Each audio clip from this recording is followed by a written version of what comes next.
Hi అండి. ఈరోజు English methodology SGT development of language skills ఈ చాప్టర్ నుంచి మనం ఇంపార్టెంట్ టాపిక్స్ తెలుసుకుందామండి. టెట్ డిఎస్సిలో బిట్స్ పడుతున్న ఏరియాస్, కంపల్సరీగా బిట్స్ వచ్చే ఏరియాస్ని ఒకసారి ఐడెంటిఫై చేద్దాము. ఇంగ్లీష్ మెథడాలజీ కొత్తగా స్టార్ట్ చేసిన వాళ్ళైతే ఒకసారి ఈ టాపిక్స్ పైన ఫోకస్ చేయండి. ముందు ఈ ఇంపార్టెంట్ టాపిక్స్ ఫోకస్ చేసిన తర్వాత నెక్స్ట్ మీరు చాప్టర్ మొత్తం రివైజ్ చేసుకోవచ్చు. ఓకేనా? ఆల్రెడీ రీస్టార్ట్ చేస్తున్న వాళ్ళకైతే ఈ టాపిక్స్ పైన ఆల్రెడీ కొంచెం కమాండ్ ఉంటుందండి. ఒకసారి రికలెక్ట్ చేసుకోండి. ఇవి ప్రీవియస్ టెట్ అండ్ డిఎస్సిలో వచ్చిన బిట్స్ అండి. ఎక్కువ ఈ ఏరియాస్ నుంచే మ్యాక్సిమం కవర్ అయిపోతున్నాయి అన్నమాట. అయితే యూట్యూబ్లో మనకి చాలా క్లాసెస్ అవైలబుల్గా ఉన్నాయి కదండి. ఇంగ్లీష్ మెథడాలజీకి చక్కగా లైన్ టు లైన్ ఎక్స్ప్లెయిన్ చేస్తున్నారు. మంచి మంచి మెటీరియల్స్ ఉన్నాయి, అకాడమీ బుక్స్ ఉన్నాయి, అన్నీ ఉన్నాయి కదా. కానీ ఈ వీడియోలో ఏమంటే మీకు జస్ట్ ఒక అవుట్లైన్గా ఇంపార్టెంట్ ఏరియాస్ మాత్రం చెప్తున్నానండి. మనం చిన్నప్పుడు 10th క్లాస్ చదువుతున్నప్పుడు ఆల్రెడీ 10th పాస్ అయిన అక్కలు కానీ అన్నలు కానీ అడుగుతుండే వాళ్ళం కదా, ఇంపార్టెంట్ క్వశ్చన్స్ అని, ఇంపార్టెంట్ టాపిక్స్ అని వాళ్ళు చెప్పేవారు. ఆ నమ్మకంతో అవి వస్తాయో లేదో తర్వాత సంగతి. ఆ నమ్మకంతో మనం స్టార్ట్ అయితే చేసేవాళ్ళం, ఆ ఏరియాస్ మీద ఫోకస్ చేసేవాళ్ళం. తర్వాత గ్రాడ్యువల్గా ఏం చేసేవాళ్ళం, రిమైనింగ్ క్వశ్చన్స్ కూడా ప్రిపేర్ అయిపోయేవాళ్ళం కదా. సేమ్ అలాగే అనుకోండి. జస్ట్ మీరు స్టార్టింగ్ ముందు ఇవి ఇంపార్టెంట్ ఏరియాస్ అనేది చెప్తున్నా. తర్వాత మీరు కంప్లీట్గా ఎట్లయినా మనం డిఎస్సికి కంప్లీట్గా అయితే చదువుతాము. కాకపోతే ఇవి కొంచెం ఫోకస్ చేయండి ఎక్కువగా. ఈ చాప్టర్లో అండి దగ్గర ఒక 10 మెంబర్స్ వరకు ఉన్నారండి. సిద్ధాంతకర్తలు అంటారు, సైంటిస్టులు అంటారు, ఎవరో డెఫినేషన్స్ అవి ఇచ్చిన వాళ్ళు, అలాంటివి ఒక 10 మెంబర్స్ నేమ్స్ ఉన్నవి. ఆ 10 మెంబర్స్ను మనం గుర్తుపెట్టుకుంటే ఒక బిట్ అయితే కంపల్సరీ వస్తుందన్నమాట. ఆ 10 మెంబర్స్ యొక్క ఆ సైంటిస్ట్ యొక్క నేమ్స్ అయితే చెప్తాను చూడండి. ఫస్ట్ వచ్చేసి హెచ్ఈ పాల్మర్ అండి. ఈయన ఒక సైంటిస్ట్ అనమాట. అసలు వీళ్ళందరినీ నేను ఏం చేస్తానంటే, వీళ్ళు ఆల్మోస్ట్ ఒక 10 మెంబర్స్ వరకు ఉంటారన్నమాట ఈ చాప్టర్లో వచ్చిన వాళ్ళు. వీళ్ళందరినీ నేను షార్ట్ నోట్స్లో ఆ 10 మెంబర్ సైంటిస్టులని ఒక చోట రాసుకున్నాను అనమాట. రాసుకుని వాళ్ళు ఏం ప్రతిపాదించారు అనేది చిన్న చిన్న వర్డ్స్లో నేను రాసుకున్నాను అనమాట. దానివల్ల ఏమంటే మనం ఒకటేసారి ఒక చోట ఉండటం వల్ల ఎవరిని మిస్ చేసుకోని గుర్తుపెట్టుకోగలుగుతాం. నెక్స్ట్ ఆ 10 సైంటిస్టులు, సిద్ధాంతకర్తలు ఎవరు ఉన్నారో వాళ్ళ నుంచి మనకి ఆ 10 సైంటిస్ట్ నేమ్స్ గుర్తుపెట్టుకుంటే ఒక బిట్ అయితే వచ్చేస్తుంది. చూడండి, ఫస్ట్ది హెచ్ఈ పాల్మర్ అన్నాను కదా. ఈయన ఏంటి, జస్ట్ ఒక డెఫినేషన్ ఇచ్చారండి. Language learning essentially habit farming process. ఇది ఎక్కడా మార్చరండి డెఫినేషన్, కాబట్టి యాజ్ ఇట్ ఈజ్గా ఇస్తారు. నేను ఇందులో హ్యాబిట్ ఫార్మింగ్ ప్రాసెస్ అని ఎవరైనా మనకు ఒక లైన్ కనిపిస్తే కన్నా హెచ్ఈ పాల్మర్ అనమాట. నెక్స్ట్ సైంటిస్ట్ పేరు ఏంటంటే డయోజీనస్ లారిటస్ అండి. అది ఈయన గ్రీక్ ఫిలాసఫర్ అన్నమాట. అందులో 6 సైలెంట్ చేసి కొంతమంది ప్రొనౌన్స్ చేస్తారు, కలిపి ప్రొనౌన్స్ చేస్తారండి. ప్రొనౌన్సియేషన్ డిఫరెన్స్ అంతే. 6 కొంతమంది సైలెంట్ చేస్తారు. ఈయన కూడా ఒక డెఫినేషన్ ఇచ్చారన్నమాట. ఇది కూడా ఇంపార్టెంట్. ఒకసారి టెట్లో అయితే వచ్చారు, 2 years ఓన్లీ 1 tongue. ఇలా డెఫినేషన్ కానీ వస్తే మన ఈ సైంటిస్ట్ నేమ్ అయితే, ఈ సిద్ధాంతకర్తని అయితే గుర్తుపెట్టుకోవాలి. ఇక్కడ ఒక 2 అయ్యారు కదా, పాల్మర్. నెక్స్ట్ ఈయన ఒకడే. Next father of listening James brown అండి. నెక్స్ట్ అలాగే ఈ ముగ్గురిని కూడా గుర్తుపెట్టుకోవాలి. ఈ 3 మెంబర్స్ని ఇవ్వచ్చు, లేదా 2 మాత్రం ఇవ్వచ్చు. Next Ralph Nicholas, next Carl Weaver అనమాట. ఓకేనా అండి? వీళ్ళు ఫాదర్ ఆఫ్ లిజనింగ్స్ అనమాట. ఈ సైంటిస్టుల నుంచి కూడా ఒక బిట్ అయితే వస్తుంది. కింద సైంటిస్ట్ నేమ్ కాదు కానీ ఒక లైన్ నుంచి ఉండి, ఇది ఆల్రెడీ ఒకసారి టెట్లో అడిగారు. The international listening association was established. ఏ సంవత్సరం ఎస్టాబ్లిష్ చేశారంటే యుఎస్ఏలో 79. ఒకసారి అడిగారు యుఎస్ఏనా అని అడిగారు ఆప్షన్స్లో ఇచ్చి. ఇక్కడికి ఒక 5 మెంబర్స్ వరకు అయ్యారు కదండి. ఈయన ఒక సిద్ధాంతకర్త. చూడండి, నెక్స్ట్ షార్డన్ అండ్ రిచర్డ్స్. ఈయన bottom up process, top down process ఉంది కదా, వాటి గురించి అయితే ఎక్స్ప్లెనేషన్ ఇచ్చారు మనకి. అయితే మీరు top up and bottom down process గురించి తెలుసుకోవడానికన్నా ముందు ఈ సైంటిస్టులన్నీ ఒక చోట అయితే పెట్టుకోండి. ఓకేనా? ఇక్కడికి ఒక 5 మెంబర్స్. అలాగే టైప్స్ ఆఫ్ లిజనింగ్ చాలా ఇంపార్టెంట్ కాన్సెప్ట్ కదండి. అందులో 5 టైప్స్ ఆఫ్ లిజనింగ్ గురించి ప్రతిపాదించింది ఎవరంటే ఓహిన్ అండ్ కాక్లీ అనమాట. ఈ సైంటిస్టులు కూడా ఆల్మోస్ట్ 7 అవుతారు అనుకుంటా, గుర్తుపెట్టుకోండి.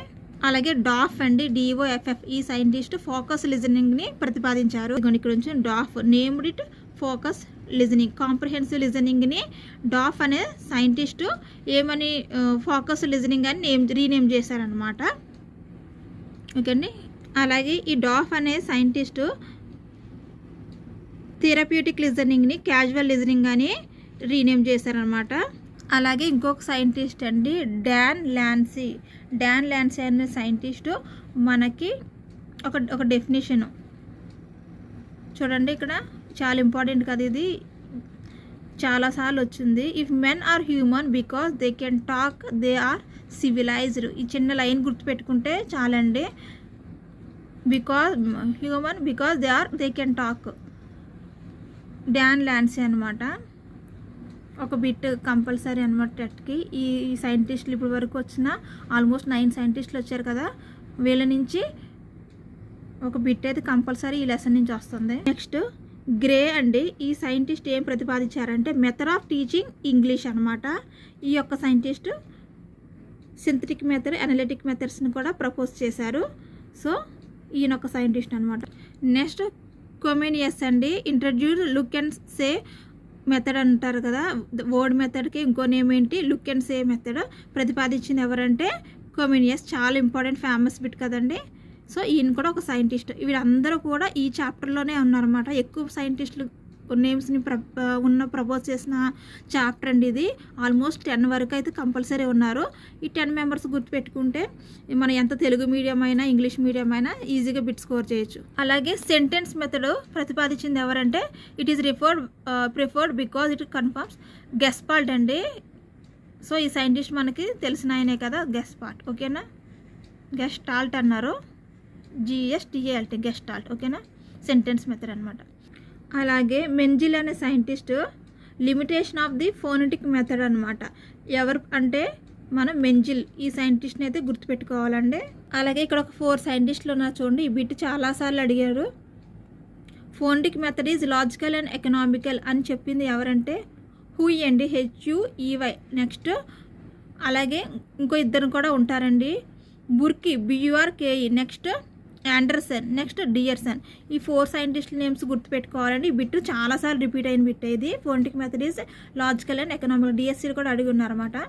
ఈ 4 ఇక్కడ ఒక్కలే ఇచ్చారు ఆప్షన్లో, మిగతా 3ని లెసన్లో సంపులు ఎక్కడో వేరే చోట ఎక్కడో ఉన్నారనమాట.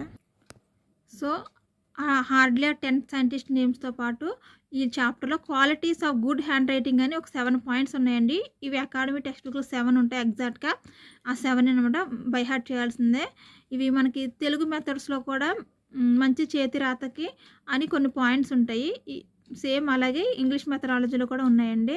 ఇక్కడ చూడండి, డిస్టింక్టివ్నెస్ ఒకటి, ఎలిజిబిలిటీ, సింప్లిసిటీ, యూనిఫార్మిటీ, స్పేసింగ్ అనమాట, స్పీడ్, కరెక్ట్నెస్ అనమాట. ఇవి ఎగ్జాక్ట్గా 7 మనం గుర్తుపెట్టుకోవాలి.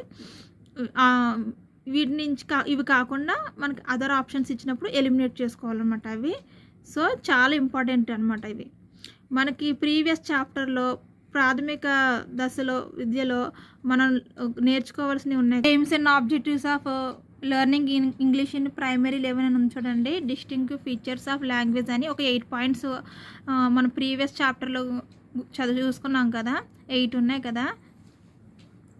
లాంగ్వేజ్ ఆర్బిటరీ అని, డిస్ప్లేస్మెంట్ అని, సిస్టమాటిటీ అని, ఇట్లా ఒక 8 ఉన్నాయి కదా. సేమ్ ఈ చాప్టర్లో కూడా ఈ హ్యాండ్ రైటింగ్ సంబంధించిన ఆ 8 పాయింట్స్ కూడా సేమ్ ఇట్లాగే ఆ 7 పాయింట్స్ కూడా ఈ 8 పాయింట్స్ లాగే ఇంపార్టెంట్. నెక్స్ట్ ఈ చాప్టర్లో నెక్స్ట్ ఇంపార్టెంట్ టాపిక్ ఏమంటే టైప్స్ ఆఫ్ రైటింగ్ అండి. Narrative writing, descriptive writing, next expository writing, persuasive writing అనమాట. ఈ 4 రైటింగ్స్ నుంచి కంపల్సరీ బిట్ అయితే వస్తుందండి. అలాగే ఎగ్జాంపుల్స్ కూడా అడుగుతున్నాడు. నేరేటివ్ రైటింగ్కి ఎగ్జాంపుల్ ఏంటంటే ఆటోబయోగ్రఫీస్, డిస్క్రిప్టివ్ రైటింగ్ ఎగ్జాంపుల్స్ ఏంటంటే డైరీ, ఎక్స్పోజిటరీ రైటింగ్స్ అంటే ఫ్యాక్ట్స్, టెక్స్ట్ బుక్స్, న్యూస్ ఇవన్నమాట. ఇది చాలా ఇంపార్టెంట్ ఎక్స్పోజిటరీ రైటింగ్స్కి ఎగ్జాంపుల్స్ అనేవి డిఎస్సిలో. అలాగే పర్సుయేసివ్ రైటింగ్కి రైటింగ్ బ్రోచర్ అనమాట. అయితే ఈ బిట్టు కూడా చాలా ఇంపార్టెంట్. ప్రైమరీ లెవెల్లోనే మన పిల్లలు బ్రోచర్స్ తయారు చేయడం అనేది అడ్వర్టైజ్మెంట్స్ కోసం ప్రాజెక్ట్ వర్క్స్ కింద పిల్లలకు నేర్పుతాము. సో ఈ 4 నుంచి కంపల్సరీ టెట్టే కదండి, డిఎస్సికి కూడా ఆల్రెడీ మనకు తెలుసు, ఎన్నోసార్లు నెంబర్ ఆఫ్ టైమ్స్ బిట్స్ ఇచ్చారు. సో ఇది కూడా ఈ చాప్టర్లో ఇంపార్టెంట్ ఏరియా. అలాగే ఇంకో మెయిన్ టాపిక్ ఏంటంటే ఈ చాప్టర్లో డిక్షనరీ అండ్ థిసారస్ అండి. డిక్షనరీ స్కిల్స్ గురించి ఒక నేను రన్నింగ్ నోట్స్ రాశాను, ఒకసారి అయితే మీకు చూపిస్తాను. నెక్స్ట్ థిసారస్ చాలా ఇంపార్టెంట్ కదండి. రాగర్ట్స్ థిసారస్ అనేది చాలా ఇంపార్టెంట్. ఎడిటెడ్ బై సిల్వెస్టర్ అనమాట, సిల్వెస్టర్ మౌసన్. అది కూడా చాలాసార్లు అడిగిన బిట్టే. ఎవరు ఇంట్రడ్యూస్ చేశారు అనేది చాలా ఇంపార్టెంట్ కదండి. ఈ టాపిక్ కూడా చాలా ఇంపార్టెంట్. ఎంట్రీ వర్డ్స్ అంటే ఏంటి, గైడ్ వర్డ్స్ అంటే ఏంటి, డిక్షనరీలో అనేవి. అయితే ఈ 6 లైన్స్ మొత్తం సరిపోవండి డిక్షనరీకి. నేను అడిషనల్ ఇన్ఫర్మేషన్ అయితే కలెక్ట్ చేశాను, ఒక వీడియో అయితే కంపల్సరీ చెప్తాను. డిక్షనరీకి థిసారస్కి ఏంటి డిఫరెన్స్ అనేది కూడా చాలా ఇంపార్టెంట్. నెక్స్ట్ బిట్ వచ్చి టాపిక్ ఏంటంటే techniques of developing correct spellings అండి. అయితే హెడ్డింగ్ చూపించిన ఈ టాపిక్ దీనిపైన అయితే ఎక్కువ టాపిక్ నుంచి ఏమీ బిట్స్ అడగరు, కానీ అంటే techniques of developing correct spellings నుంచి ఎప్పుడూ బిట్స్ రాలేదు. కానీ మెమరైజింగ్ టెక్నిక్స్, అందులో మెథడ్స్ ఆఫ్ మెమరైజింగ్ టెక్నిక్స్ ఉన్నాయి చూడండి. మెమరైజింగ్ ఒకటి, యూజింగ్ న్యూమోనిక్ డివైసెస్, కొండ గుర్తులు అంటారు కదా న్యూమోనిక్ డివైజెస్, వీటి నుంచి అయితే కంపల్సరీ టెట్లో చాలాసార్లు బిట్స్ వెళ్ళినాయండి. న్యూమోనిక్ డివైసెస్లో మెయిన్ ఏంటంటే వర్డ్ అసోసియేషన్ మెథడ్ అనేది ఇచ్చారు కదా ఒక ఎగ్జాంపుల్గా, చాలా ఇంపార్టెంట్ అనమాట. ఎప్పుడు బిట్ టెట్లో అడుగుతూనే ఉంటారు. నెక్స్ట్ అండి అనలిటిక్ మెథడ్స్ అండి. అనలిటిక్ మెథడ్స్ 4 టైప్స్ ఉన్నాయి కదా. వర్డ్ మెథడ్ అనేది ప్రైమరీ లెవెల్లో యూస్ చేసేది, దీనే లుక్ అండ్ సే మెథడ్. అంటే పిక్చర్ ఇచ్చేసి ఆ పిక్చర్ని చూసి, ఒక యాపిల్ పిక్చర్ వేసి దానికి యాపిల్ అని రాసి ఉంటుంది. So look and say method picture చూసి పిల్లలు చెప్పేది అనమాట. ఇట్లా బాల్ అని ఉంటుంది, చూసి చెప్పేదన్నమాట, బాల్ అని చెప్పేసేది. సో ప్రైమరీ లెవెల్లో చాలా ఇంపార్టెంట్ కదా. నెక్స్ట్ ఫ్రేజ్ మెథడ్ అండి, sentence method. Next story method.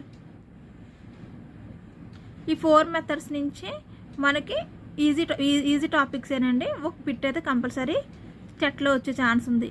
మిగతా టాపిక్స్ మిస్ అయితే కనుక వీటిలో పడతాయి అనమాట బిట్స్. ఇది మెథడ్స్ డిఎస్సిలో అడిగారండి. గ్రాఫిక్ లెర్నింగ్ అదర్ నేమ్ ఏంటంటే ఆర్గానిక్ రీడింగ్ అనమాట.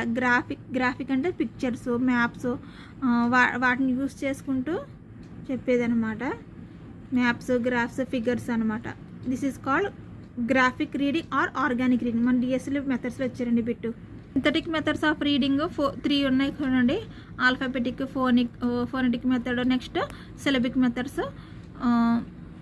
అవి వాటి గురించి అవుట్లైన్ లైట్గా చదువుకున్నా కూడా వాటి సైంటిస్టులు అయితే చాలా ఇంపార్టెంట్ అనమాట. ఆల్ఫాబెటిక్ మెథడ్ ఎవరంటే గ్రీస్ అండ్ రోమ్ అనమాట డెవలప్ చేసింది ఎర్లీ డేస్లో. అలాగే ఇంత డిస్కస్ చేసుకున్నాం కదా. ఫోనెటిక్ మెథడ్ అంటే ఒక 4 సైంటిస్టులు, పూయి, బుర్కి అండ్ ఆండర్సన్, డియర్సన్. నేను ఇంతకు బిట్లో చూపించాను కదా, ఇక్కడి నుంచే తీసుకున్నాను అది. ఈ సైంటిస్టుల నేమ్స్ గుర్తుపెట్టుకుంటే ఈ చాప్టర్లో కంపల్సరీగా ఒక సైంటిస్ట్ నేమ్ అయితే వచ్చుద్ది.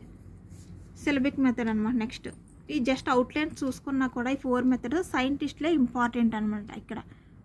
అలాగే టైప్స్ ఆఫ్ లిజనింగ్ అండి. ఇక్కడ నుంచి కూడా బిట్ ఎప్పుడైనా పోతాం చూసాం మనం. డిస్క్రిమినేటివ్ లిజనింగ్, దీన్నే గెస్ట్ లిజనింగ్ అంటారు. కాంప్రహెన్సివ్ లిజనింగ్ ఒకటి, second type. Critical listening third type. Fourth therapeutic listening అనమాట. దీన్నే క్యాజువల్ లిజనింగ్ అంటారు. ఎవరు ప్రపోజ్ చేశారంటే DOFF. సో సైంటిస్ట్ నేమ్ ఇంపార్టెంటే. వీటి గురించి అయితే మనం క్లియర్గా తెలుసుకోవాలన్నమాట. అలాగే వీటికి సంబంధించిన ఎగ్జాంపుల్స్ కూడా చాలా ఇంపార్టెంట్ అండి. Public speeches, general lectures, talks, messages, అది డిస్క్రిమినేటివ్ లిజనింగ్కి. ఈ ఎగ్జాంపుల్స్ మనం 1కి 4 సార్లు చదువుకోవాల్సిందే. కాంప్రహెన్సివ్ లిజనింగ్ మ్యాక్సిమం ఈ ఎగ్జాంపుల్సే మనకి టెట్లో కానీ డిఎస్సిలో కానీ ఇస్తున్నారండి. బయట నుంచి అంత జనరల్గా వెళ్ళిపోవట్లేదు ఎగ్జాంపుల్స్ వరకు.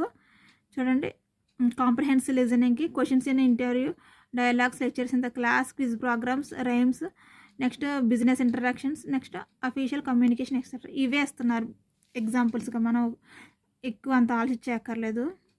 నెక్స్ట్ క్యాజువల్ లిజనింగ్కి ఏముంది, క్రిటికల్ లిజనింగ్కి ఏముంది examples. Listening to songs on radio, TV, ఇవే ఎగ్జాంపుల్స్ అండి. ఎన్నిసార్లు అని ఇవే ఎగ్జాంపుల్స్ ఇస్తున్నారు. సో మీ మెటీరియల్లో కూడా ఈ టాపిక్ ఉంటుంది కంపల్సరీ. ఇంపార్టెంట్ టాపిక్స్ అంటే ఇవి చాలండి. ఇంతకుమించి మనకి బయటకు వెళ్ళిపోవట్లేదు. మెథడాలజీ బాగానే ఉంటుంది. ఇంపార్టెంట్ ఏరియాస్ అయితే ఒకసారి స్ట్రెస్ చేయండి. నేను ఇందులో ఇంకా ఏమన్నా ఇంపార్టెంట్ క్వశ్చన్స్ గానే ఉంటే ఇంకొక వీడియోలో చేస్తానండి. ప్రస్తుతానికైతే ఈ చాప్టర్ నుంచి అయితే ఇంపార్టెంట్ టాపిక్స్ అయితే నాకు తెలిసినవి ఇవే అండి. నాకు తెలిసినవి మాత్రమే షేర్ చేస్తున్నాను. నాకు అన్నీ తెలుసు అన్నట్టు కాదు, జస్ట్ నాకు తెలిసినవి. ఓకే అండి, థ్యాంక్ యూ అండి, ఉంటాను, బాయ్.